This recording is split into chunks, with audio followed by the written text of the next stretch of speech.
Okay, I'll go ahead and get us started. My name is Kim Porter. I'm the Executive Director of Be a Part of the Conversation. Thanks so much for being here with us this evening. We are and really happy to be with you online tonight, given the weather that's happening, at least here in our neck of the woods. We have a couple of really great presenters this evening. Dr. Caroline Fenkel and Kira Torrey is with us. Kira's coming to us from the Bay Area in California, so her weather is a lot nicer than ours right now. But anyway, glad you all are with us. So we really miss being with you in person there at Upper Dublin, but once again, happy to be here thanks to Zoom.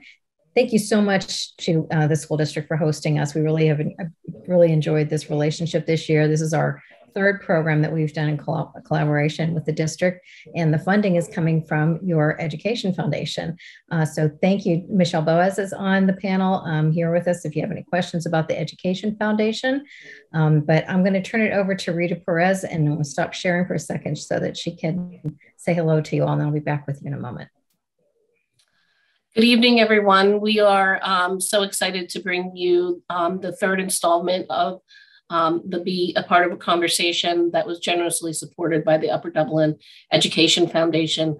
Tonight's topic, isolation, new drug of choice, I think will be really fascinating to all of us, as I think we've all experienced in some way, shape, or form some of the impacts of isolation that has occurred, maybe as a result of the pandemic or maybe not. We had a lively pre-conversation about this, and I already learned quite a bit during those five or 10 minutes. So I'm really looking forward to this next hour and a half. We have a Q&A section, and if you'd like to ask any questions, you may certainly go ahead and do that. The only people that see those questions are the people here as panelists, and your name will not be mentioned when we, say the question and talk about it. So, there is that piece of anonymity. Should you want to ask a question during this conversation, which we encourage you to do. Having said that, I'm going to turn this back over, and we're excited for the next hour and a half. Thank you. Michelle, would you like to say hello? Did you want to introduce yourself? I just want to thank everyone for being here. We are thrilled to partner with Be a Part of this conversation, be a part of the conversation on this series. This is the third in the series. The foundation is here to enhance educational and learning opportunities for the students, and also mental wellness is such a big part of that. So we are thrilled to be supporting it in this way. Thank you. I'm a big fan of education foundations. I haven't worked in one myself, so I've got a soft place in my heart for you guys. And you guys are lucky to have such a really robust organization supporting your school district. So good for Upper Dublin. As Dr. Perez said, please feel free to submit questions using the chat or Q&A. We are recording this program. I know a few people, as they were registering, asked that question, will this be available? And it will. But we're really glad you're here with us live, because we would love your feedback after you hear from Dr. Fenkel and from Kira Torrey. So at the end of this, you'll see a survey pop up. We really appreciate your taking just a moment or two to complete that. It helps us to see what your feedback is, what you would like to hear from us in the future. Anything that you can share with us is very much appreciated, and we really do pay attention to those. So we are grateful for that. I just want to mention one program coming up that is sponsored by Montgomery County Office of Drug and Alcohol. We're going to be talking about underage drinking with some folks from the county and with a clinician who works with young people. So this is coming up on Zoom on May 19th at 7 p.m. And Judy is sharing the link to our calendar in the chat. Judy Hirsch, our Director of Community Engagement. And so you can click on the calendar link and find all kinds of programs that we have coming up. So please check that out. She'll also share this link with you for parent partnership. This is an ongoing weekly listing of meetings. You can see them all here on this calendar. The green buttons are Zoom meetings. The purple buttons are in-person meetings. And there's one that's a hybrid. But I'm a parent of somebody who's in recovery. So we parents need each other to help understand how this affects the whole family, what we might be able to do to support our child in a healthy way. And I encourage you to check that out if you are someone who identifies their child as having challenges with substance use. My allergies have been terrible. I apologize. So I am so excited to introduce our guests. We're going to start with Dr. Caroline Fenkel from Charlie Health, and going to stop sharing and turn it over to you, and then she'll turn you over to Kira after that. Thank you. Hi, everyone. Thank you so much for joining us. Looking forward to a great night. And I first just want to commend all of the parents who are here. I know that it's a rainy Monday, and especially being a Monday after we've had such beautiful weather, I know that I did not want to get out of bed today or participate in life, considering the fact that it was so sunny and beautiful, and now it's cold and raining. So I just want to say thank you all so much for joining us. It takes a lot of courage to join something like this, but it also just shows us how you're prioritizing your teenagers' mental health. And so we're going to talk a lot about that tonight. So I'm going to go ahead and share my screen. I'm going to do a lot of talking, which I don't love. Usually when I'm in person, Kim knows this, that I like to just call on people randomly throughout it. So just know that I get uncomfortable just sharing and talking nonstop, but I will stop at some point, and you all will have a lot of time for questions. And I like to leave a lot of time for that. Okay, great. So let's get it started. All right. So again, my name is Dr. Caroline Fenkel. I'm the co-founder and chief clinical officer of Charlie Health. And I have with me Kira Torrey, who is our director of family programming. Charlie Health, just a quick update for what it is that we're doing. Charlie Health is an intensive outpatient treatment program. So it specializes in teenagers and young adults that need more than once a week therapy, but don't need to go to the hospital. So many people have probably had kiddos that have been in therapy and are contacting their therapist in between sessions, and who maybe don't need to be in a 24/7 care facility. We're sort of that in between for them, and we provide all of our services virtually. So our goal is to increase access for kids that need multiple time a week therapy and are in crisis, and happy to answer any questions about that at the end. But I am very proud to sit on the board be a part of the conversation, which is just an incredible honor and an incredible organization. Okay, so I'm going to jump into it. So anybody recognize this? Anybody know what this looks like? I think that many of you probably do, have seen this in your own homes. This is what socialization and life looks like these days for a teenager, right? And back when I was a kid, we used to go to the Villanova skating arena and go rollerblading, and the couple song would come on and I would hold the boy's hand, and it was like, you know, the cute thing that you would do. And I would always think that no boy wanted to hold my hand, right? Or we would go bowling, or we would go to the movies. And now kids sit at home on their computers and on their phones. And that is sort of what a lot of socialization looks like. And we know that that can oftentimes lead to depression and anxiety. And so we're here to kind of talk a little bit how to combat that. I know that when I was a teenager, all that I wanted to do was go out, right? As soon as I turned 16 and I had a driver's license, I was always begging my parents to go out. My parents gave me a curfew every night. I'm being told by all of the teenage parents that they don't need to give their kid a curfew because their kid is at home, right? So I would beg my parents, can I go out? Can I go out? Can I go out? And now I have parents that are telling me I'm trying so hard to push my kid out of the house. And I think that that's so indicative of some of the questions that we got prior to this, which is my kid does not want to leave the house. What do I do about that? And so we're going to talk more about it. But what I can say is that from what we experienced when we were growing up, things are quite different, right? Even though I'm a millennial, I like to consider myself quite young, but even that small amount of time between when I was young and now, there's a huge difference in culture and what people are dealing with. Now, again, it is important to know, and I always like to say this to parents, a lot of people think, you know, those kids with those phones, they're so isolated. They're always on their phones are addictive, et cetera. But I'm sure that many of you can remember having that, phone in the kitchen and going into the closet with the long, huge thing and closing the closet door and sitting there and talking to your friend for hours, right? You would talk for hours to these people. And so a lot of times people are always like, oh, my kid is on their phone for hours. And it's like, well, let's remember you were also on the phone for hours when you were a kid, on that phone and in the kitchen and getting angry at your sibling because they're trying to get onto the phone line and you don't want to give up the phone line, et cetera, right? And same thing goes with this. I love this. There's a photo of like all of these people sitting there on their phones in the subway. And it's like, man, like so bad. All these people are just on their phones and so isolated. Well, this is what the subway looked like before people had phones. Nobody was talking to each other then anyway. It wasn't like everybody was sitting around having a party and having small talk. They were all reading the newspaper. So, I think that oftentimes we tend to, as adults and as parents, look at kids and say, oh man, the technology has really ruined everything. But the truth is that people have always been, into not socializing with one another and into isolating. We do think though, that it is a lot worse now. And so we'll talk like a little bit more about that.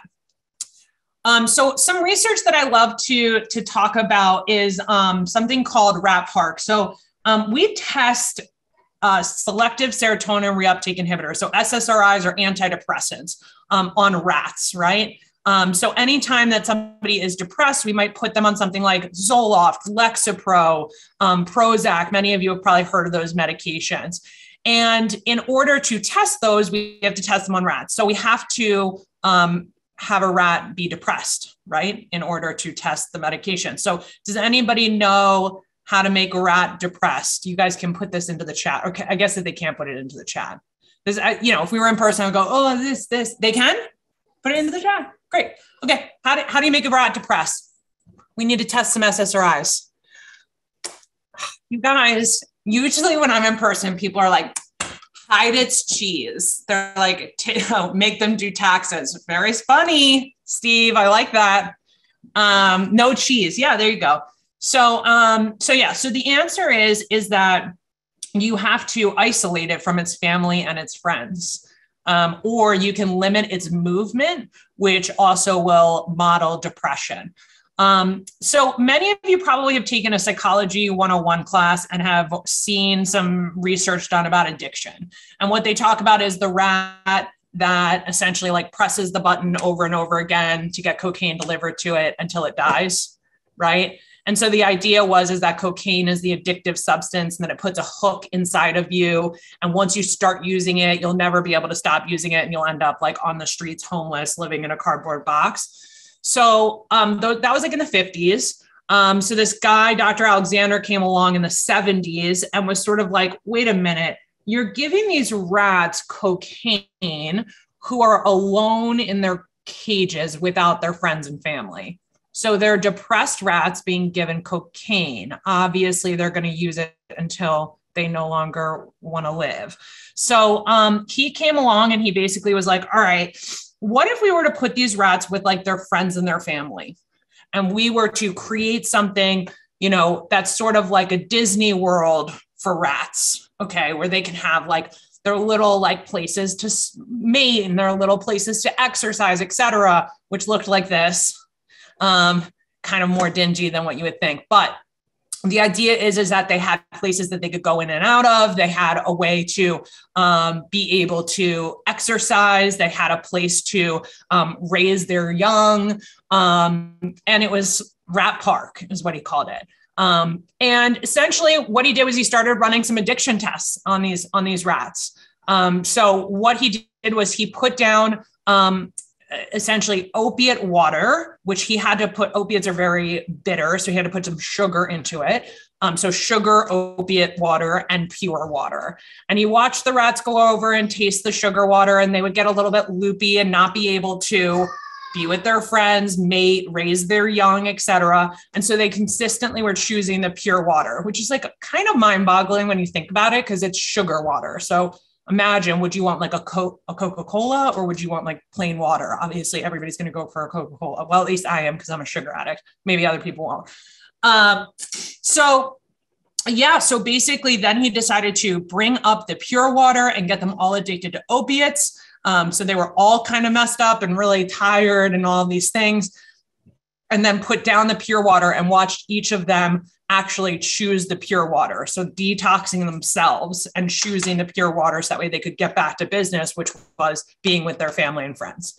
And so the theory behind this was simply that anytime that a individual has a flourishing, nurturing community around them, they are able to no longer experience wanting drugs or alcohol, which is pretty incredible and really speaks a lot to this idea of Alcoholics Anonymous, which is one of the fastest growing fellowships in the world, where Alcoholics Anonymous, the whole idea is fellowship. The idea is that you get around other alcoholics and other addicts, and you sit down with them and you talk about what you're going through, and suddenly you're able to get sober. People never thought that people who were alcoholics and addicts sitting around together could help to get them sober, but it turns out that it's because of this theory, right? Which is that connection with each other can bond us. In addition to that, there's a bunch of other research that has been done on not just addiction, but how does isolation affect other areas of our body? So the American Heart Journal found higher rates of depression, anxiety, and social isolation when compared to the general public of those seeking outpatient heart failure treatment. So anybody, like people who are in heart failure, have a much higher chance of being socially isolated, which is really interesting. Mortality is also affected. So a meta-analytic study found that actual or perceived social isolation results in higher mortality rates. No variation in mortality rates when you controlled for social isolation being objectively or subjectively measured. So if you had a feeling of loneliness or you are living alone, it's still the same, right? So this is the idea that, you know, as isolation and loneliness increases, your actual physical health can actually decrease, which is really sad to sort of think a lot about. What we also know is that social isolation can lead to depression. So tons of research has kind of concluded that loneliness and social isolation and feelings of exclusion lead to diagnosis such as depression and anxiety. And one of the most common feelings that bring people to seek counseling and therapy is loneliness. It's second to sleep issues. So when anybody comes in and says, this is what I'm struggling with, it's either a sleep issue or it's a loneliness issue or it's both, right? Some people who are lonely can't sleep. Makes sense. When we look at teenagers, we talk a lot about this idea of belongingness, that feeling of belongingness. So they looked at 850 eighth graders, Baskin and a bunch of other authors, and concluded that feelings of belongingness lead to decreased risk of depression, and increased social acceptance leads to the decreased risk of depression. And this is a protective factor. During COVID, there was actually some real feelings of belongingness in a sense, because a lot of people felt like, wow, we're all in this together. You had increased family time. There was literally nowhere in the world that you wouldn't be met with the same circumstances. And it kind of has brought this increased level of belongingness to everyone is in the same boat. We all know what we're going through. We've all been there. We're all confused about the masks, and we're all confused about whether or not you can go out, et cetera. We're going back now 2 years, but you know, it's the same to look back at. And I like to always say, are we all in the same boat when it comes to COVID? Some of my favorite things to think about is what happened earlier on in the pandemic, where many of my, friends, also known as my social media friends, would have things like this, right? The perfect parent brought to you by social media, the mom that's cleaning, the mom that's doing yoga with her kids or painting. I had a mom that was like, said to me like, well, you know, I'm teaching my daughter French while we're at home. I'm like, you're doing what? I was like, I'm sorry, what? They're like, yeah, well, you know, now that we have all this time and she's at home and I'm like homeschooling her, I'm like, oh, okay, got it. Should I be teaching my 1-year-old French or no? And, you know, I think that this was a big kind of thing that caused people to not feel belongingness in a sense. Like social media sort of took off on what you're doing with COVID. And a lot of people, I think, had different experiences. One of the things that I love here is if you're feeling like a bad parent today, skinks eat their eggs before they hatch. Giraffes kick their newborns repeatedly until they start walking. Harp seals nurse their babies for 12 days and then leave them stranded for up to 8 weeks to go on a sex spree. You're doing fine. So this is something that I always would look at and think to myself, this is something that I know that I'm doing okay just because I'm keeping them alive. And this is what my COVID world looked a little bit like. One of the things that we really like to talk about is this idea of protective and risk factors. So, for some people, COVID is not going to significantly affect them. They might be extremely resilient. They might go from not being in school to being in school and now not feeling that social anxiety that many people feel. They might actually be really feeling stronger throughout that time, not feeling super isolated. And what we always like to talk about is this idea that it's sort of like Swiss cheese. So stick with me here. The risk factors are sort of what the holes are in the Swiss cheese. So really common risk factors would be poverty, living in a violent community, exposure to news stories like Parkland shooting, domestic violence in the home, conflict in the home, divorce, bullying, learning disabilities, family history of mental health or substance use issues. These could all be considered risk factors that could put individuals at higher risk for developing some kind of a mental health issue. I just want to say in here that this says divorce, but divorce could be both a risk and a protective factor, right? Because it might be that it's better that you're divorced because there's less like conflict in the home, or it might be that just going through the divorce itself was traumatic, et cetera. So I just want to put that out there that there can be multiple, like part of the divorce could have been a risk factor, but part of the divorce could have been a protective factor, right? These are not binary necessarily. And then Then the protective factors is things like a higher socioeconomic status, a nurturing childhood environment, a quality daycare, a common regulated household, a healthy relationship with technology, a low violence community. And so I always like to think about how do these things stack up, right? So for me as a teenager, I significantly struggled with mental health issues and substance use issues. And so for whatever reason, the way in which my Swiss cheese stacked up, I had a hole that went straight down. And that led me to depression, anxiety, substance use issues. I got into a DUI, crashed and totaled my car, ended up getting sober. I'm here to live and tell the story. But for me, that's just how it was. And I look at other people in my life who had way bigger holes. One of my best friends, her mom was bipolar. She got legally emancipated from her. She basically didn't have a father or mother figure. She used drugs and alcohol with me. And today she's living like a happy, healthy life, never got a DUI, never had to get sober. But for whatever reason, her protective factors happen to cover up a lot of these holes, right? And so I always like to say this to parents, which is like, you never know what's going to happen, right? Because resiliency can be bred from something as simple as having a teacher that really cares and loves about you and loves you. And that just covers up one of the holes of a bad divorce or whatever it might be. So whenever we're thinking about, oh my goodness, how does it stack up? Okay, so there you go.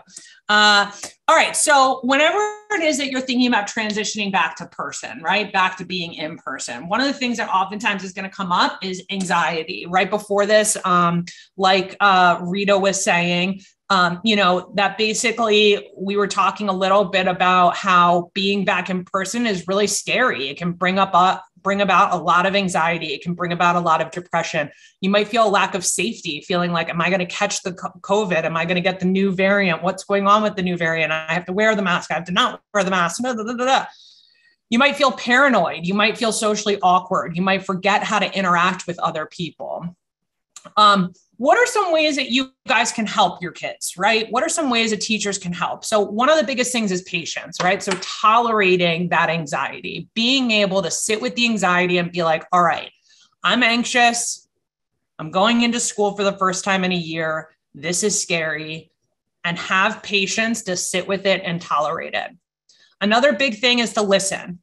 And by the way, when I say patience too, for each one of you parents that are here, patience meaning allow your child the time and space that they need to feel anxious and feel depressed and not want to go to school, and allow that time for them. listening is like the first thing. We're going to talk more about listening, but a great example of listening is like, wow, tell me more about that. Oh, it's like hard to get out of bed. Yeah, I get that. Tell me more. Be curious. What's that like for you? Tell me more about that. Validate them. That must be really hard. That must be tough to not be able to know what friends are coming to school because you're on off days and you don't know who you're going to sit with. Oh, that sounds like really tough. Leading with vulnerability is always really helpful for parents. So I also feel awkward seeing people in person at work. Hanging up that superhero cape that many of you parents probably wear around a lot, and being able to lead with vulnerability and saying like, I get it. Like, you had to go back to school. I had to go back to work. It's really tough. It's so awkward. Oh, this person asked me like a question about the news and I didn't know about what was going on with the news and my heart was racing so fast. That can be really healing and like very, in a sense, like cure some of those feelings that a lot of those teenagers might be feeling. The other thing too to remember is that social skills are migrating to other platforms. This is something that Kira said earlier on, so I'm stealing it from you, Kira. I added it in. Yeah, I mean, so a lot of teenagers are ending up putting a lot of their social skills into these other platforms, such as TikTok and Instagram, as well as, Snapchat, et cetera. And I always like to talk a little bit about this phone paradox that we're up against, which is that phones are a place of both connection and disconnection, right? They are a place that can lead to feelings of exclusion, like Snapchat stories going up and you realizing that there's a party that's going on that you weren't invited to. But they can also be a really intense place of connection. These are where kids talk to each other. They talk to each other on Snapchat. They talk to each other texting. They talk to each other FaceTiming. And so it's a real place of connection. Research has indicated that more screen use can equal higher rates of depression. And I always like to say, try and take your teenager's phone away from them and you will see The Exorcist, right? Like their head will spin. I used to do this a lot when I was running a brick and mortar where I would bring the kid in and bring in the parents and be like, all right, we're taking away the phone. And you would think that you were like taking their like liver from them or something. And their head would just spin around. But a lot of that is normal because the deal is that they are in an appropriate developmental phase where they're going from dependence on you to independence on their own, right? That's the age, 14 to 18. They're trying to become independent. And so what happens is they end up drifting away from you. And suddenly the most important thing in their life and in their world are their friends. It's not going to be school and it's not going to be you.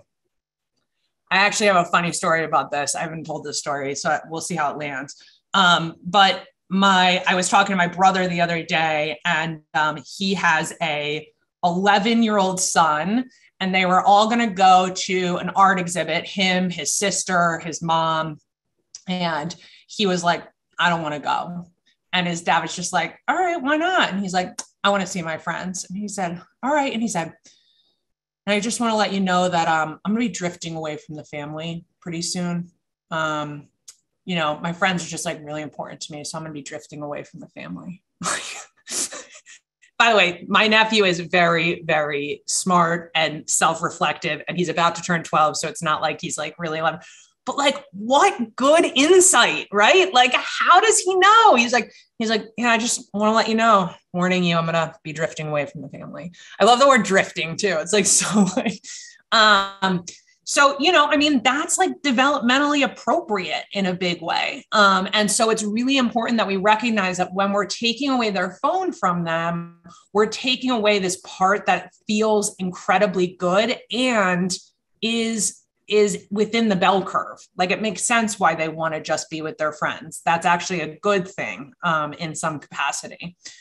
Why are phones so addictive? So I think that we all know what happened here with Frances Hagen. She came forward, she worked at Facebook and came forward with a bunch of different type of evidence that showed that Facebook sort of knew that it was creating these algorithms that were essentially creating more clicks for young females and that things like healthy recipes could turn very quickly to anorexic behavior because of these algorithms. And it was really some scary stuff that she brought out. And Facebook has since been working really hard. My understanding is working really hard on helping with those algorithms to ensure that it's not creating that divisive type of content. But we know that Facebook, Instagram, Snapchat, TikTok, these are really addictive things because they're curated specific to your kids. So I sit, and by the way, they're curated to me. I mean, I sit on Instagram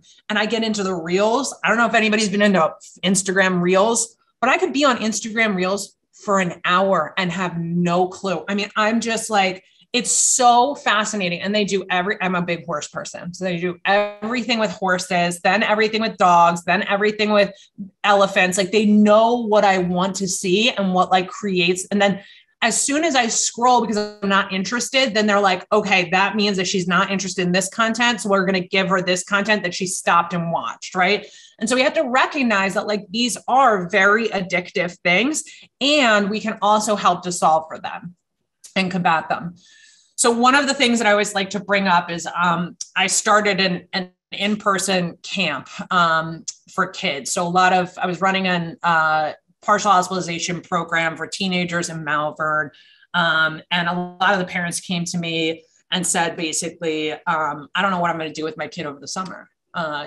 She really struggles with depression. She really struggles with mental health issues. What am I going to do? And so I said, maybe what we'll do is we'll start a camp. So we called it Camp Yeet because all the kids were saying Yeet. It stands for like youth, education, adventure therapy. At Charlie Health, we just started Camp Vibe because all the kids are saying vibing with me, which stands for virtual intensive behavioral experience. Like we're just trying to like get in with the kids, it's like real embarrassing. Okay. So anyway, so basically, our goal was to be able to have like a fun experience for these kids, make them feel like they were having fun. They all get there for the first day. They've never been there before. It's a big building.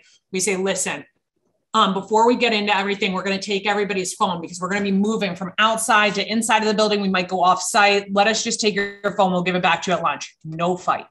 Couldn't believe it. I mean, I was waiting for the fight. No fight.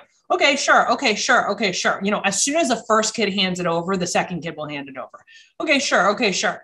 So now we go out and we do this like fun, like icebreaker activity where if like these like rainbow, these like parachute things that you used to do when you were a kid, they make them for adults. I know, how cool. So we were like this and we're going underneath it and you're remembering being a kid when you were like in kindergarten, they used to do this. And, anyway, lunch rolls around and none of them ask for their phones. They all are just like talking to each other, eating lunch. It was wild. And so I think that a lot of what we have to be doing as parents and as teachers and as role models is creating a space that sort of helps to make that connection come to life in a way that's really stimulating for them. I always like to say that, try and make, that connection that you have a little bit more stimulating than that of their phone, which is pretty hard to do, especially knowing how stimulating my phone is. Can you guys see this? Like, why is it doing this? I wonder. Oh, look. Huh. Fascinating. Okay. So listening is always going to be the first step in connection. So our goal as parents, as caregivers, as teachers is going to always be to be listening, and listening really comes from curiosity. Get good faith questions, right? Tell me more about that. What's that like for you? Those are really good questions to ask. The other thing that we all have to recognize, being parents, being teachers, is this idea that if we are modeling the behavior of being on our phones, our kids will do the same thing. I have a 3-year-old, and last night he said, I'm going to call my friend. And he pulled out his phone and he was like this. And I go, who are you calling? He's like, I'm calling Bunny, who's his grandmother. I'm calling Bunny. He's like, hi, Bunny. Hi. What you doing? But like, that's what he thinks of when he thinks of a phone. He thinks of me scrolling like this. I mean, unbelievable, right? 3. So we know, and I always say this, especially when I was, again, running brick and mortars, is this idea that I essentially was doing a ton of assessments, and I would bring the kid and the parent in, and I would sit down and I would say, what's going on? And the parents would say, he won't get off of his phone. It's nonstop. We can't get rid of it. We pay for the phone. It becomes this whole power struggle. We pay for the phone. We should be able to take the phone back. He's on it all night. He doesn't go to school. Blah, blah, blah, blah. And I'm like, all right, bye. Like, let me kick you guys out. Let me talk to the kids. And I sit there and I talk to the kid. The kid's usually struggling with some kind of anxiety. Usually they were bullied. Something's going on. They retreat into their phone. Fine. I go back out into the waiting room, and there are both the parents sitting there just on their phones, right? They're not reading a book. They're not walking around. They're not talking to each other. They're just sitting there on their phones. So, we all have to recognize that it's really important that we, as much as possible, model that behavior. I love Kim always shares a story that she would say, I'm really sick of looking at my phone. Let me put it down. I'm going to go for a walk. Do you want to come with me for a walk? And showing them that, like, you're also I'm sick of looking at the Instagram. After an hour, I'm sick of the Instagram reels. I mean, during it, I don't know if I'm sick of it, but I'm definitely upset that I've wasted an hour of my life, right? So, I think that it's really important that we model that behavior of showing them what it's like to have a technology-free night, of showing them what it's like to put down your phone and not look at it when you're eating, to show them what it's like to put down and stare at your child and really try and give them that attention that they so badly need. Like I said, make your connection with them more interesting or stimulating than their phone. So I always like to say, to any parent, take them to an amusement park where they can't have their phone because you're out like doing, water slides or whatever. Take them out for a hike, where they can't necessarily hold their phone while they're walking. Take them out for a bike ride, try and focus on getting them on a trip where you don't have Wi-Fi or something along those lines. Try and make that connection with them a little bit more stimulating. The other big part of this is connecting, right? And so what are some ways to connect? I love you. Good morning. Good night.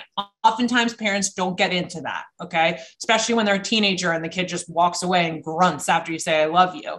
It's very important that you use these little tiny moments of affirmations and these little tiny moments with them to say these things, even if they don't say it back to you. It's fine. Just say it. It's showing that you want to connect with them. Work together, do laundry with them, cook together. Look at the idea of technology-free nights. Hey guys, tonight we're putting away our phones. All of our phones are going into the drawer. Then when you're struggling, which I struggle when I put away my phone, you tell them, you go, oh, I feel like my phone is ringing right now and I really want to get it, but I'm not sure if it's ringing because I can't hear it. But like, I feel like it's probably ringing. And it's just so crazy to me to think that like my phone is just an extension of my hand. What do you guys think? Talk about it. Rituals, very important. I used to treat this kid that every Friday night, him and his parents would go and get pineapple pizza. And it was like, this was his thing. I mean, in a world where everything is crashing down around them, where policies are changing every day, where we had this tumultuous election, where we have these tumultuous situations with COVID and new variants and all these things, in a world where everything feels unstable, give them something stable. Say to them, guess what? This week we're implementing Friday night pizza night. And that's what we're going to be doing for the next year, Friday night pizza night. We can reevaluate in a year if we're going to do Friday night Chinese night or not. And that's it. And then every Friday night, that's what you do, no matter what. Doesn't matter. You do it. Dine together every night, very, very helpful, not practical necessarily, but important to be able to do it at least 3 times a week. Try and do that. And when you're doing it, even if it's a half an hour, put down your phones. Invite them to cook with you or find their favorite recipe. Try and make it fun. And then follow their lead. If they're into basketball, ask to go outside and shoot hoops with them, even if you suck at basketball. If they're into art, sign them up for a local class. Try and take their lead into what it is that they're into to help that connection. Here's another good example of modeling behavior, right? Ladies, what do we want? Meaningful friendships, more girls' nights out, real human connection. When do we want it? Well, this week isn't good. I can't do anything after 8 p.m. on a work night. Let me check my calendar and get back to you. This is like literally my life, right? I'm like, I want to connect with my friends. I want to see my friends. I want to get a babysitter. I want to go out. I want to do things. And then like the moment comes when it's like, I need to commit. And I'm like, nah, I'd rather just lay in bed and watch Netflix. Like I'm good, And so it's really important that we are also showing our kids that we're going out, right? Like oftentimes I like to always tell parents, say to your kid, hey, I'm going with a girlfriend to go and get my nails done. I'll talk to you later. Just show them how it is that you are not isolating, how you're choosing to see your friends, how you are choosing to go out, how you are choosing to put down your phone and be with other people. Big thing, open door policy, always super duper helpful. I always like to say this because my parents always had an open door policy. I believe that it really helped out my social life.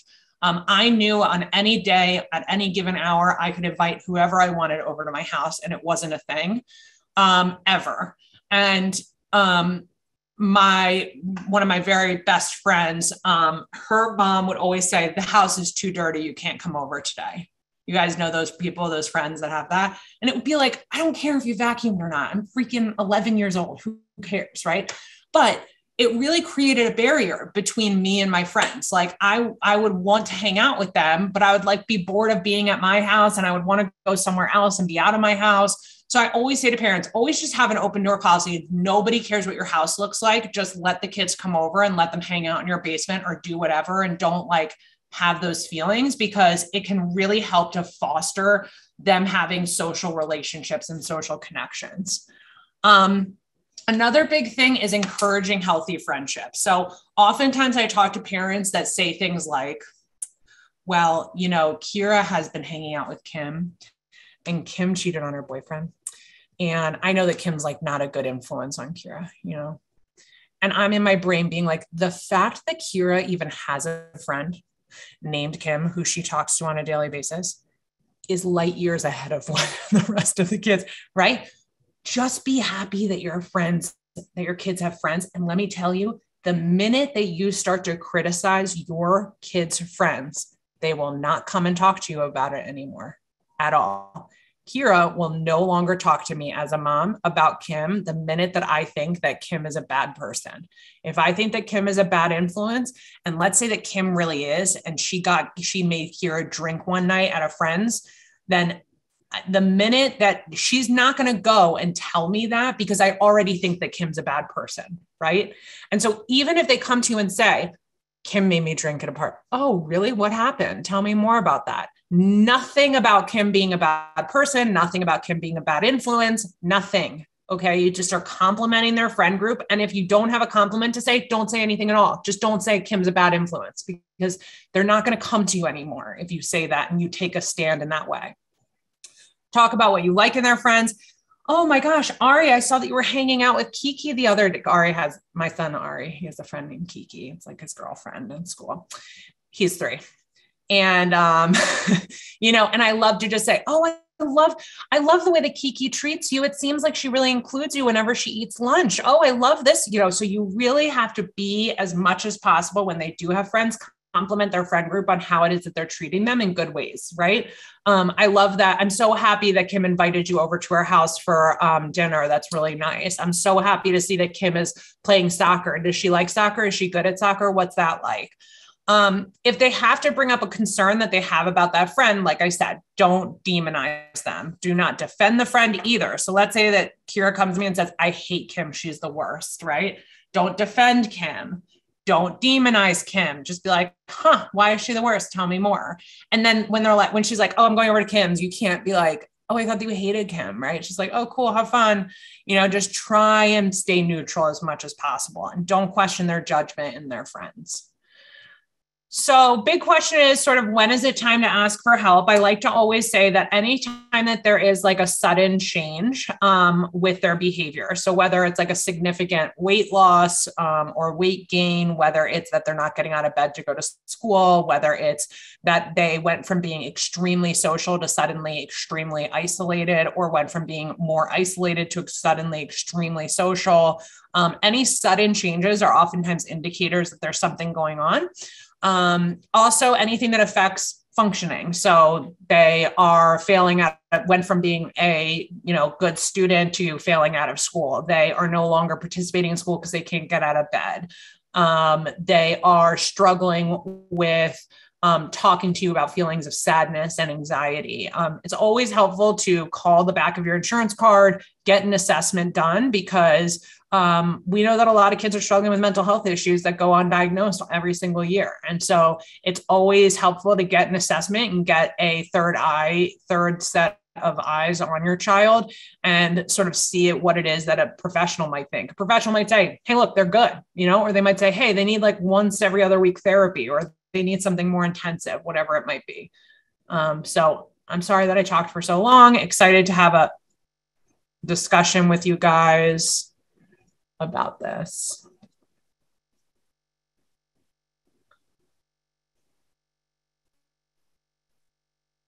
Okay, Kira, would you like to jump in and kind of relate some of your thoughts? I'm sure you have some thoughts after everything that Dr. Fenkel just presented. I love it. I feel like wonderful presentation. This is something that, these are the questions that families come in. This is the first questions. How do I deal with this? How do we deal with the phone? How do we help them with friendships? And just to remember, every kid is different. Every family is different. Every family situation is different. So take what you need and leave the rest. Someone had asked about taking and that it was really, really difficult in their family. And just to know that this is just difficult. These things are difficult. This is why we talk about them. There's some questions popping up I would love to answer. So in the question and answer box, how does masking or unmasking contribute to isolation? I actually don't know the research on this right now. Do any of my panelists, any of my colleagues on this panel know about the research around masking? I can answer from my best guess. No, I think it's still pretty early. I think data is still being gathered on that. But what I will say is that if we, kids pretty much follow and look to you to know, is this okay or not? So if we are modeling, if we have to be masked, if we're modeling eye contact, hey, how are you doing? Really engaging connection is the way to battle some of this isolation, really trying to connect. Your kids will also try and connect with that. I'll be really curious to see what the research says coming out in the next few years. We've never dealt with this before. This is brand new, and I know it feels like a long time. It's been 2 years, but in the research world, it's just a drop in the bucket. We're just still getting that information. Thank you so much for your question. How do you get the kid to actually make a plan with their friends? Really great question. It's again different for every kid. What is your kid motivated by? What do they like? What's interesting to them? What are they into right now? Maybe you have a kid who's really into Minecraft and they want to invite their friend over, and their friend will bring their computer and they can do Minecraft and they can hang out and you can make them snacks. Maybe your kid just got a new bike, right? Hey, let's go bike the trails. Where do you want to go? Who do you think would be a good person to invite? So asking those inviting questions, as Dr. Caroline was saying, being open, be curious, be genuine, be present with your teens. Listen. What are they wanting to do? Who are their friends? Who have they been talking about? What are their hobbies? And if you don't know, hey, what sounds interesting? What would make it worth getting out of the house today? Give them a choice. Would you like to invite Susie over, or would you like to take Susie to the park with us? Give them a choice. Notice one of the choices wasn't stay at home and stay in bed and be on your phone. Let's plan a trip. Let's plan an exciting thing. Let's go to the beach next weekend. Oh, I'm sorry. I'm in California. Beach is where we go. Who do you want to bring to the beach next weekend? Okay. I'm just reading some of these answers or some of these questions. Kira, I'm sorry to interrupt you, but I was thinking too, like looking at some of those, and thanks to folks who submitted questions in advance. Really appreciate that. And the very first one was about refusal to go to school. And I wonder actually if Dr. Perez, if you can actually even tee this up for us a little bit and I can tell you that with all the other educators that we work with in this region, this is a thing, that it's almost like school has become an option in what's happened in the past couple of years. Can you talk about that, Dr. Perez, a little bit? Yeah, I think some of the things that we're seeing, just as you said, Kim, as our neighbors are seeing as well, and schools across the country, is that as we're coming back to, as we're back now, I shouldn't even say coming back, the school year's almost over. As we're back to, in-person learning, 5 days a week, it's not hybrid. We're starting to see students who just don't want to leave their homes. They don't want to leave their homes. They're afraid of getting sick. They're afraid, of even the social awkwardness that we talked about a little bit earlier. And even when presented with facts and data about being fully vaccinated and boosted, they're still not coming to school. And then, that can trigger, truancy issues and truancy. And then there's that whole spiral that can happen with that if we're not really careful in investigating what's happening with the student. So I'm wondering if you could maybe address some of that, and I'm talking about kids who normally do really well in school and have not necessarily exhibited this type of behavior before. Absolutely. So school refusal is one of the most frustrating symptoms that can come up, no matter what the reason, pre-pandemic, post-pandemic. The first thing when I'm working with a family that I want to know about the school refusal is, what's bringing this on? What are we avoiding something? Is there something we're avoiding? Right now, we can make a lot of assumptions. We're avoiding social anxiety. We're avoiding feeling like we're going to get sick. We're avoiding, there's lots of avoiding homework. We're behind. We don't really want to deal with this. There's someone at school we have a conflict with. Starting small.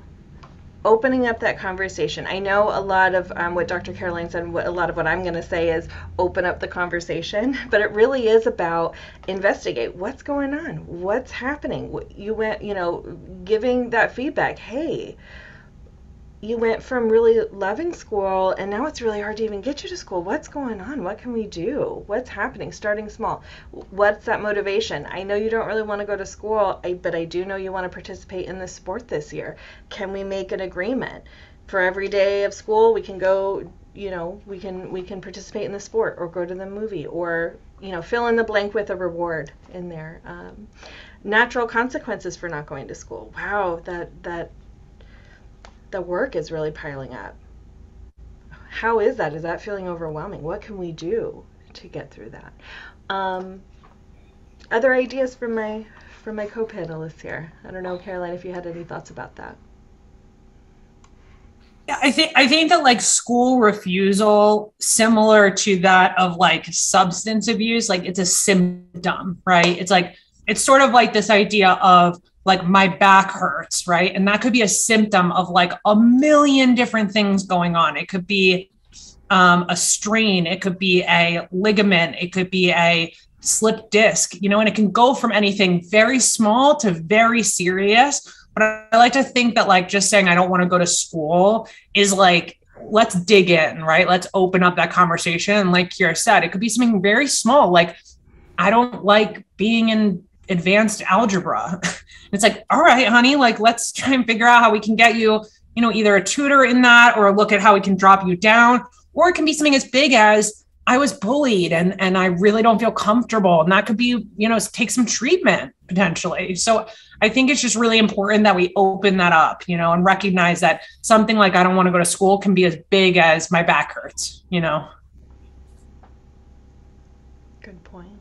And here's a question that's kind of in the same vein. They're asking, looking at the Q&A to our panelists, that first one, not being willing to seek help, if help is offered by the parent to see a therapist to work on their, isolation, depression, whatever, but they are refusing to do that. Any tips for how to encourage your child to engage in treatment?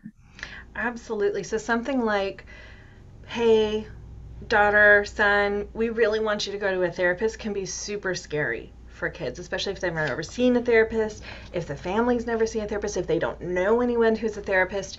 I've definitely in the past have had parents say, hey, we're going to go see a doctor about your mind. That is the scariest thing. What are they going to do? Am I going to get a shot? What does this mean? It can be very overwhelming. So talking with your child about what it means to go see a therapist. We're going to make an appointment. The therapist's name is Kira. She likes to talk about you. She wants to know all about you and your friends. And, you know, if I'm talking kind of like a younger child right now, can we bring your favorite toy to show her? If it's an older child, hey, you don't have to say anything you don't want to. You can just sit. She might ask you some questions. Let's see how it goes. Also knowing that if your child is just dead set against it, they're not going to see a therapist. Anyone with an office or talks about your feelings, I'm just not doing it. There's so many other ways to get support. Mentors, tutors, a family friend who's like an older cousin or someone who's been through something before, someone in your community, someone in, you know, a coach, someone in your church. It doesn't have to necessarily start with therapy, although it sounds like therapy might be a really good fit for, you know, this isolation, depression, refusing to talk to anybody, but take small steps. And then, of course, you. Hey, I've noticed you've been feeling really depressed. I've noticed you haven't been coming out of your room. I'm really wondering, you know, how I can support you, if there's something you'd like to talk about. I love getting out feelings charts no matter how old a person is. I Google it. There's a million feelings charts out here. Let's just point to a feeling. You know, what does this look like? Anything to open up the conversation and find out where your child or teen is comfortable. There's a lot of different kinds of supports out there that doesn't have to be traditional, I sit in a chair, you sit in a chair therapy. And do you guys think, because you do so much with telehealth, do you think that breaks down some of those barriers with the trepidation that a young person has? You know, go ahead, Caroline. I mean, I think that getting into the car and sitting in a waiting room can be really uncomfortable. And I think that any kid that feels like they could take a therapy session from the comfort and the safety of their own room and their own home can be really, really helpful to break down that barrier, like you said. Now, of course, there's an argument to that, which is they're already in their room, isolated on their computer, and now they're in their room, isolated on the computer, talking to a therapist. But the truth is that it's better than not getting any therapy at all, right? So that's exactly where I was going to go. When the pandemic happened, I went from being an in-office therapist 100% of the time to being a telehealth therapist 100% of the time. And I saw kids and families I never would have seen, that never would have made it to my office, that never would have had these conversations with me. I can see kids' rooms. I can say, hey, show me the posters on the wall. Find your favorite object in your room. Come show it to me. It can really reduce the fear of talking to a therapist. And in this same vein, we're talking about, and I know I'm going out of order with the questions here, but if your teen just won't open up at all, you know, it doesn't always have to be about the conversation. It doesn't have to always be about the talking. You know, go for a drive. It's amazing what'll come out when you're sitting side by side and you're not having to look at each other. Go for a walk and say nothing. It's the support, it's the being there, it's being supportive. There was another one I liked. Yeah. So there was a question in the chat, and the participant was wondering if you could touch further on conversations to have with 18-year-olds, but they're not academic related, all social issues, due to friends pushing away their friend, not their particular child. And the participant said that the child is quite stubborn, and the younger sister is doing well in therapy. So they have a little bit of both going on there.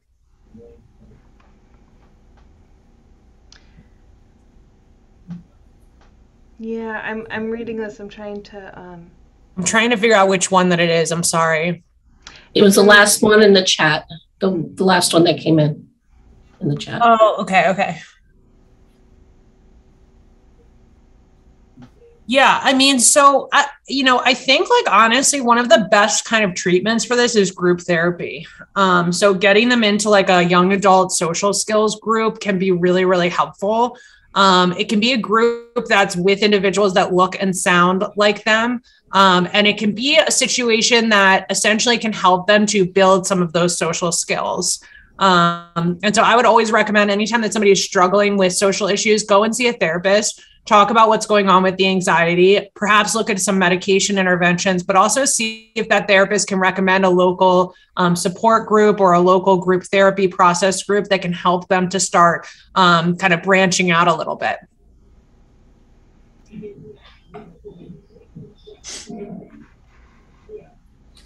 Cool. And don't you find too that with an 18-year-old, I mean, it is very hard when we watch our kids struggle socially, especially if we didn't have those kinds of challenges. And it can really, we might actually be giving it even more importance than they do. Sometimes I think, we're maybe reflecting on what it was like for us, because I see that they also commented that the friends pushed their son away. So, is that something that son is really devastated by, or is it really kind of weighing on the parent's heart and even more than the child's, if you know what I mean? I just wonder how much we're kind of projecting our own social anxieties that we had as an 18-year-old, on our kids. And maybe it's something that they're going to kind of put behind them in a week from now, and it'll all be, things might change overnight. It's so much harder there's a couple questions about older kids too. Mm-hmm. It's so difficult when you go from parenting your child at 10, 11, 12, even 13, 14. It's a little more hands-on. We're giving them more direction. We're giving them the choice, non-choices.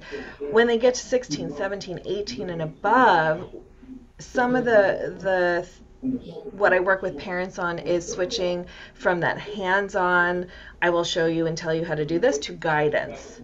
And that guidance is, what do you think is going to happen? What could be the consequence of that? Or you have to see them do the thing that they're going to do and deal with the natural consequences after. Wow, would you do that again the same way? Is that what you would manage?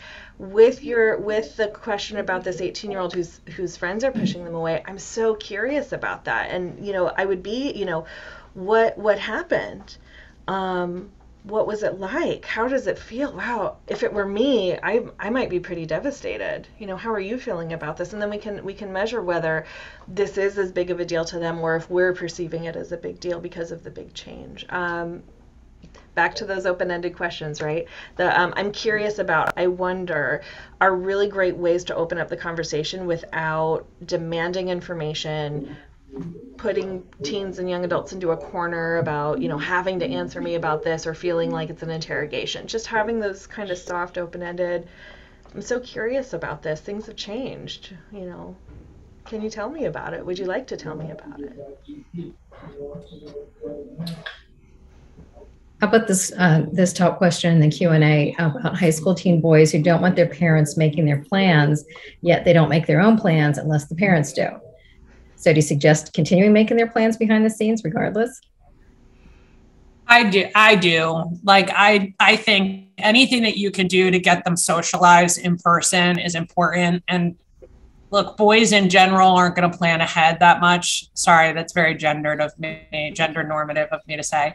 There are some people out there who aren't very good at planning ahead. And I think it is important. It's more important that you make them mad by you making the plans than it is for them to not see friends because you're not making the plans. Is there such a thing as a healthy isolation?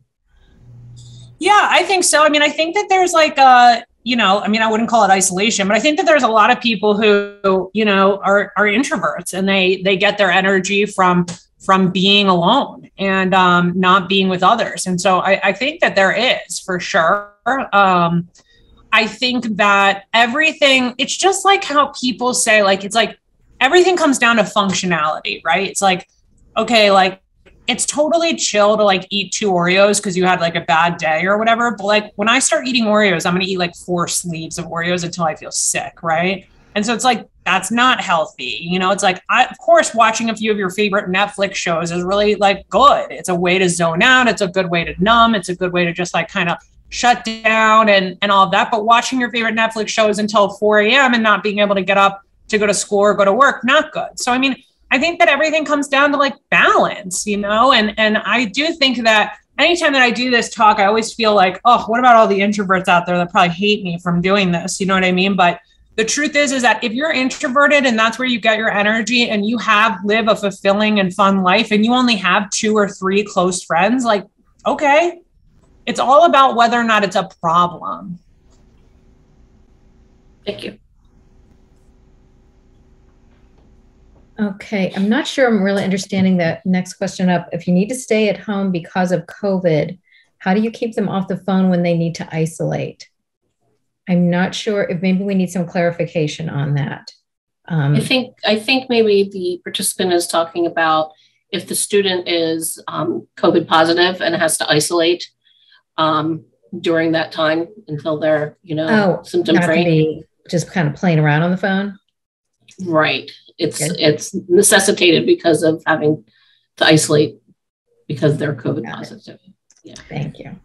I think in this context, there's a difference between emotional and social isolation versus quarantine kind of isolation versus taking time to yourself if you're an introvert, recharging your batteries. And it really is about the impact. So, if your teen needs to isolate for COVID reasons, if they're COVID positive, need to be home, there are, we can talk on the phone. We can text, we can do things that are still connection activities.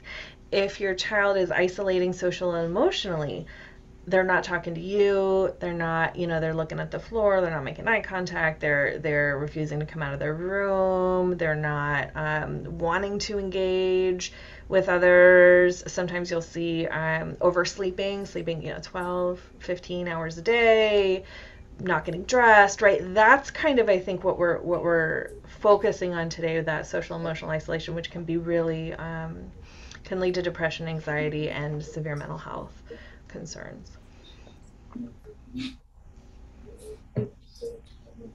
There's a question about older teens shutting you out and don't want to talk, and you've already given some really nice suggestions for creative ways to encourage communication. But I know, that you often hear people say, get in the car, you're both facing forward, it feels less confrontational or whatever.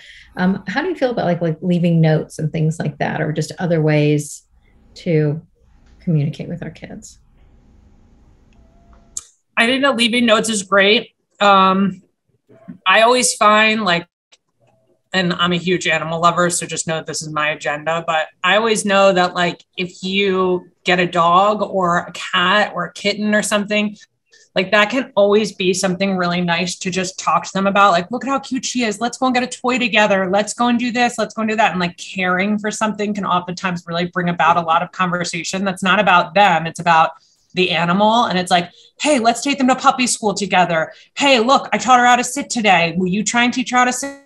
Those are really nice ways. I know that for the longest time, when I was a teenager in high school, the only thing that I would talk to my mom about was our dogs. I'd be oh, did you see what Gus did here? Oh, did you see what Gobbles did here? It was just this whole thing about the dogs. And that was the way that we would connect.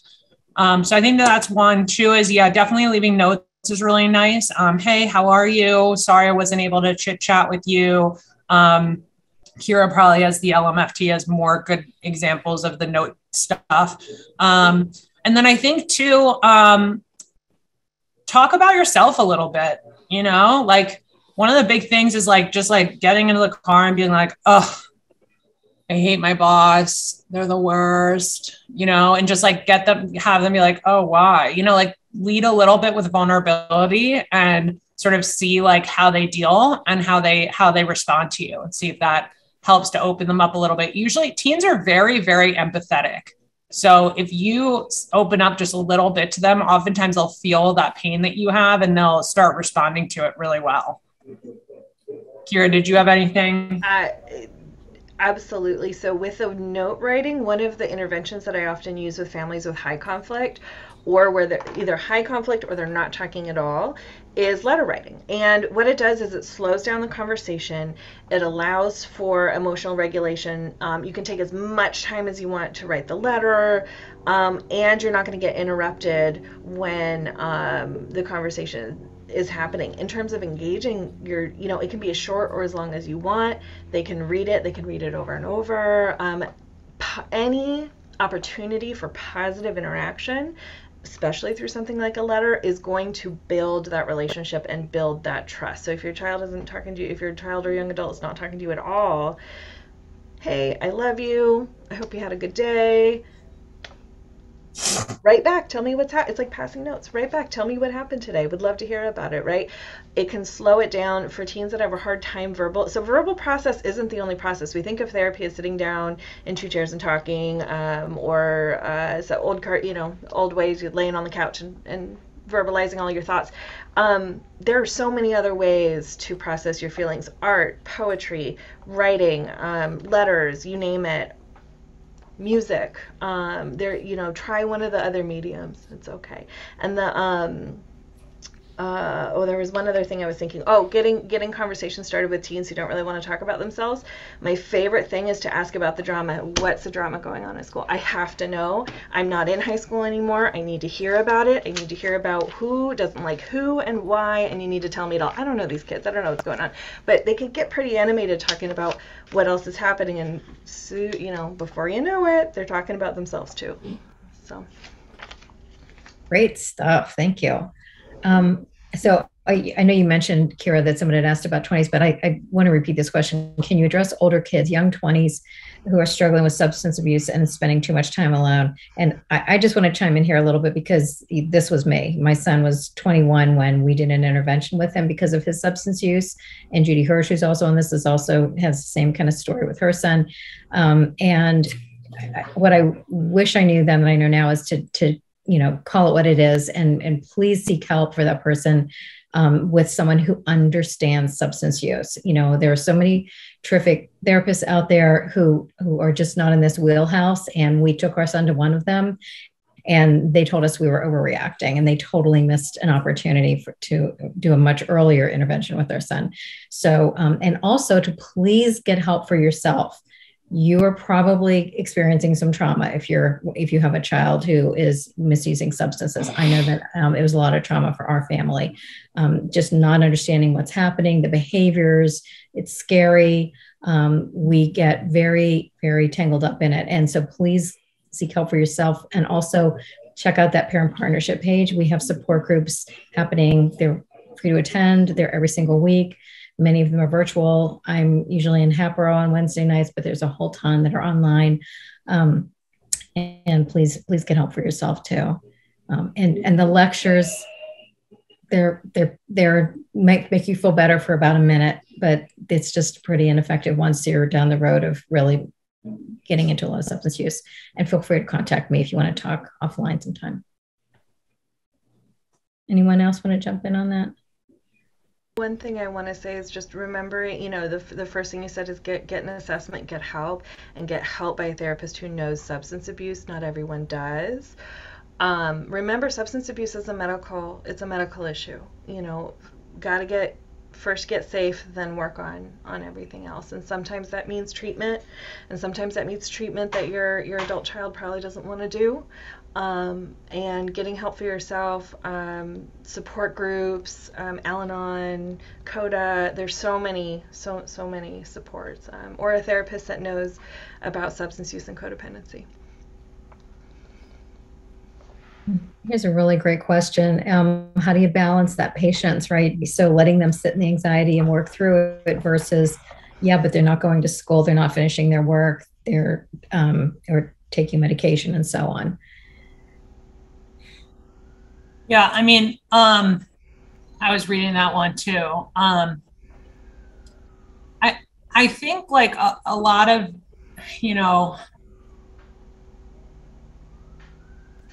it's a tough one, obviously, because you want them to be seeking some professional help. And I do think, obviously, some of the things that we said around encouraging them to make different friends. I know that like my dad forced me to do preseason because I was going to a new high school. I went to Friends Central, and I had never been to that high school before, and he forced me to do preseason to make friends. And like, for the record, I'm a horrible. I like chose soccer. I was really into horseback riding and competing at the international level, like just had no interest in doing soccer. But he made me do it and was like, I'm not going to pay for your school unless you come and do it, because you're not going to make any friends. And thank God that he did, because I did. Then on my first day, I knew people from soccer, and at least I just saw familiar friends. So I think that there is some kind of level of being able to have some control. Now, I was 14. We always like to say that from 0 to 7, you are your child's controller. You control what they're eating, when they're going to sleep, when they're napping. You're holding their hand when you go across the road. From 7 to 14, you are your child's guider. So you're telling them, like, you should eat veggies instead of fries. But if they choose fries, then you're just guiding them to the veggies, right? You should go to sleep between 9 and 10. You know, look both ways before you cross the street. And then from 14 on, you are your child's consultant. And that's it. So like they come to you and they say, like, you're never going to believe this, but Kim cheated on her boyfriend. And you're going to be like, oh, wow, sounds tough. Maybe you should talk to Kim about it. And then they're like, I don't want to. And so they'll either take your advice or they won't take your advice. And you have to just sit back and not take it personally. And so I think that it gets tough of like walking that balance between like, where can I step in and intervene and where can I not? And I really believe that like therapists can tell you where you can and where you can't, because every situation is just so individualized, you know? Here's a question. My daughter had severe depression and anxiety about a year ago. She seems okay, wants to go out and be social, but she doesn't seem to have any friends left. How can I help her make more friends? I think you touched on that just now, Caroline, with that kind of forcing some things. Any other thoughts? Kira, do you have anything?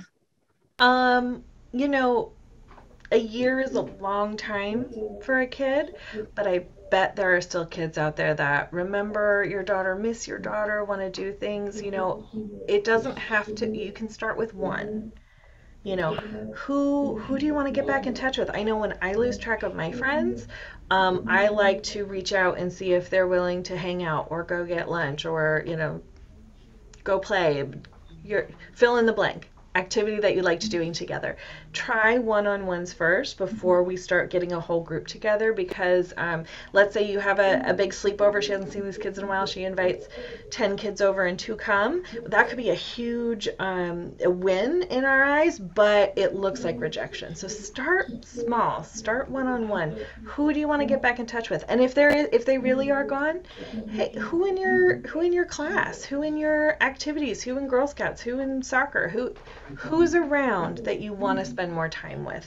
What should we plan and invite them to? What can we try and do? So really walking your kid through it at an age appropriate level. I don't know how old your daughter is, but wherever you are age appropriately able to, just walking them through what it means to make a friend and what it means to spend time with someone. I just wanted to just add one thing about this. And I think modeling is such an important concept that, you know, if your kids are watching you go out to lunch or meeting a friend to take a walk or even talking on the phone with your friend, I think it's just something that's really powerful. So if they can see you and your family, other people in your family having friendships, I think that can be helpful. It's just something to think about. Awesome. How do we help children over 14 who know they can refuse therapy, even though we know they desperately need it? And we have touched on this already, but I also wonder if you could talk about like what parents can say about, you know, this is something that I am not comfortable. I don't feel it's in my capacity to help you. I'm feeling, you know, kind of, you know, at a loss. And I'm just asking you, would you go with me to talk to somebody? Are there ways like that we can use some language to encourage engagement? I think that's a great way to do that. Another thing I'm thinking about is, you know, bribes and rewards. Bribes are something that happen before the behavior. Rewards are something that happen after the behavior. I am all about rewards. Whatever gets you in in the session, whatever gets you in the seat, really. Like, how can how can we make this worth it for you? Additionally, children over 14 know they can refuse therapy. We might know a little bit more about what that means than they do at that age, at their age. So really, like, I'm going to go with you. I'd really like us to go. What can we do to get there? How can we make this more comfortable? But come from a place of, this is going to happen, right? Not if you want to go. If over 18, that's a whole different story. They get to make their own decisions. But if they are still under 18, that 14 to 18 time period, really come from a place of, we'd really like to do this. Let's do this for our family. How are we going to do this? How do we make it worth it for you? We're not buying them a car to go to therapy. It has to be an equal reward, and also having consequences. If you don't go, what are the consequences of going? I'm making this appointment. If we don't go, your therapist is going to have an open slot in their calendar, and we're going to have to call and make another appointment. And sometimes I will tell the families, if the kids are really hot and cold, is like, hey, no problem, but why don't you, if you don't want to come, that's okay, but I need you to tell me why. As the therapist, why don't you tell me why this? You can also have the parents go by themselves, which usually is like a good thing, because the kid will be like, well, I don't want the therapist to hear only my parents' side, Mm-hmm. And so the kid will usually be like, I would say, all right, got it. I'm going to go meet with the therapist and talk to her about the issues that I see with you. And I just want to let you know, and you're welcome to come to share about your side and what you see. And that can sometimes do it. I also, the phone stuff is so charged and so emotionally driven that I hate to do the phone thing. But what I do like to do is start to like plant some seeds. So I'll say something like, well, we know that you getting into therapy is showing me that you're capable of making healthy decisions. And so, one of the things that I know is that it's really important that you have healthy decision-making around your phone and what content that you're viewing. So if you're going to continue to show me that you're not capable of making healthy decisions, we're going to have to start to reevaluate your relationship with the phone. And I just want to let you know that I'm going to be monitoring that. Because for me, it's really important that you're making healthy decisions. And I know that going to therapy is going to be really healthy right now. It might not seem like that to you right now, but we should really start to reevaluate your phone if you're going to continue to make unhealthy decisions.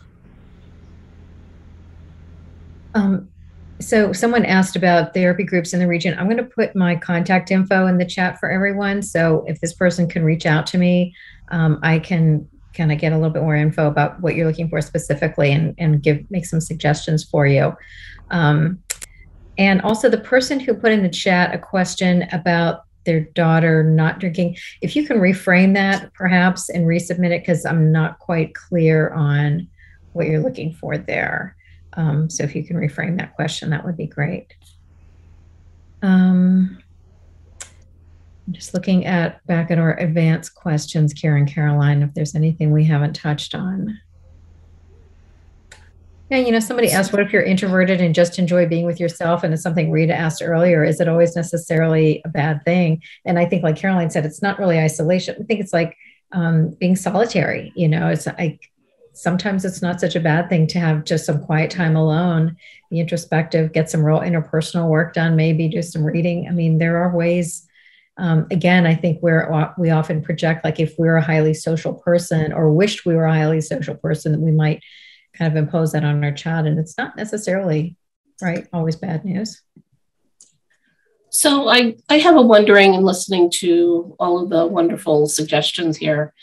If as a parent, you've been having some conflicts with your child and about their behaviors, about being isolated, not going out and doing all of that, and they haven't been very productive, where are there some resources, even videos or something, where parents can go and kind of watch a conversation happen so that they can see what that might look like and feel like, and maybe even be able to practice a little bit, doing some of that rehearsal in your head, so that when you actually are having the conversation, it comes from that place of empathy and I'm wanting to help you, but it doesn't come across as being kind of nervous and a little aggressive. Sometimes, that might come across that way with a parent. I don't know if I'm making myself clear, but. So I think what I heard you say is that, are there resources for parents so they can maybe watch a talk or an example or a role play on how to talk to their kids about these really difficult things that they may not have experience talking about? Did I get that right? Yeah, absolutely. Okay. Gosh, let me think. There are a lot of examples that, you can put, like, talking to your kids, put it into YouTube, and there's a lot of good examples that come up, but there's also some not so great examples that come up, so I hate to tell you to just go ahead and do your own research there. Caroline, do you know of any resources for parents looking to have a good example on how to talk to their kids? No, nothing that like comes to mind. I think that like a lot of the way in which I would frame therapy to a kid is like, it's like talking to an older, wiser sibling kind of a thing. Like it's sort of like talking to a friend, but instead they're like sitting there trying to help you to solve a problem, and like they're going to be like real cool and chill. I don't know. I always find that like helps to like bring kids in. But yeah, I'm not sure if there's any kind of like a role play that they can watch. Like, this is what therapy is like. I'm pretty certain that if you type into YouTube, you could find something like that. Just one thing I'm thinking of, it's not exactly what you're asking, but if anyone's heard of Brene Brown, I'm sure everyone loves Brene Brown. She has a couple of really good, she has a TED Talk on vulnerability, and she's got a talk on trust, the anatomy of trust and boundaries. It's adjacent to what we're asking about, but she has she really breaks it down how to really talk about some tough things. That might be a helpful thing. I know it's something I recommend to everyone who's struggling with, especially trust in relationships and boundaries. It's a really great talk, and it might give you some ideas on how to break down what you're looking for and what you're actually asking for. Any of those kind of resources that you guys come up with, if you can shoot them over to me, and I'll add them to the follow-up page, because we have a lot of links in there for helpful stuff. And thank you for clarifying your question in the chat there to our attendee. Everyone drinks but her daughter. So that's something that comes up a lot. Like, you have this set of friends from middle school or whatever, and now you're all in high school and there's a lot of partying going on and you're not feeling comfortable with it. So what do you do when your friends are drinking? I'm sure you're going to talk about role play, right? Oh gosh, the everyone's using but me. Having worked in addiction and substance abuse for a long time, this is a big one that comes up, and it's less about giving your child direct advice, and it's way more about, well, tell me what that is. How do you imagine it might be? Have you been in this situation before? Can we make a plan? You can always call me, say, oh, mom needs to call me, oh, mom says I have to come home. There are so many, you can make plans with your child on how to help them with these situations. It's so hard when your kid feels like they're the only one making healthy choices in the group situation. And if I've gone as far. Sorry, go ahead. No, it's okay. I've gone as far as, like, especially kids that are older, 18, 19, they don't drink. They're at parties in college. I just say, put some water in a Solo cup, dude. Just walk around. Like, it's not that big of a deal. Nobody cares if you're drinking or not. Everybody's sitting around thinking about themselves. They're not thinking about you.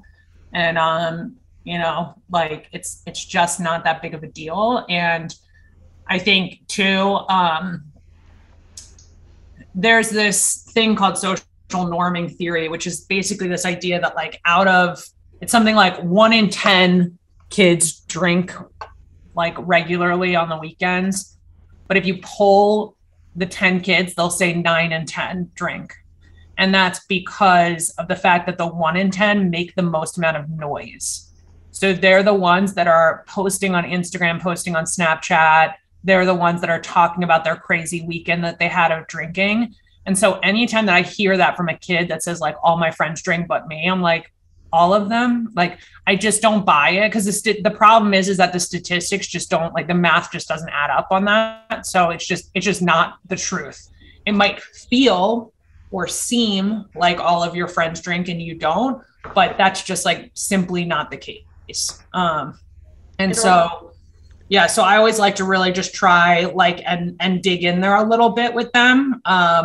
Just like, and you know, obviously don't like be condescending and be like, yeah, you're just like wrong because this person at this panel that I thought, you know, but just be like, all of them, huh? Like, tell me more about that. Like, I know Susie seems to, you know, she seems to have her head screwed on tight. Does she drink? How much does she drink when she drinks? What's that like? You know, and like sometimes you'll start to find, they'll be like, oh no, well, Susie doesn't obviously, but this person does. And you're like, okay, well, why don't you just stick with Susie? You know? So anyway. I'm sorry for interrupting. The only other thing I was going to say is I often will, when I have teens in intervention with me, I'll ask the parents too, you know, how many people do you think are drinking regularly? And if your child is struggling with substance use, you're going to overestimate how many kids are using too. But nationally, consistently, it's about 1 in 10. It's not even that high. So if you also think everyone in your child vicinity is drinking or using, it might be good to evaluate what's happening with your child too. Wow, we have other questions here, but I know we're at 7:31 and I want to respect everyone's time, and I'm so appreciative to our panelists. We have lots of information on that follow-up page. I don't want to put him on the spot here, but I think we can probably share some contact information with you if you wanted to dig a little deeper with any of our panelists. Or certainly you can find me, and I'm in the chat now too. So thank you all so very much for being here. I'm sorry we didn't get to every question. There was a lot of great stuff to discuss, but thank you very much to Caroline Fenkel, to Kira Torrey. Thank you to Upper Dublin School District and to the Education Foundation. You guys are terrific. Thank you for having us. Thank you. And thank you again to the Upper Dublin Education Foundation. We wouldn't have been able to bring this to our community without their generous support. I want to thank all the community members and families, and I saw some of our Upper Dublin staff on the call tonight as well, some of who have attended all 3 of our sessions. I really appreciate that and appreciate you taking the time to learn more about these really important topics and topical matters that are impacting, I think, all of us, be it in school or at home or in the community. So thank you all so much, and good night.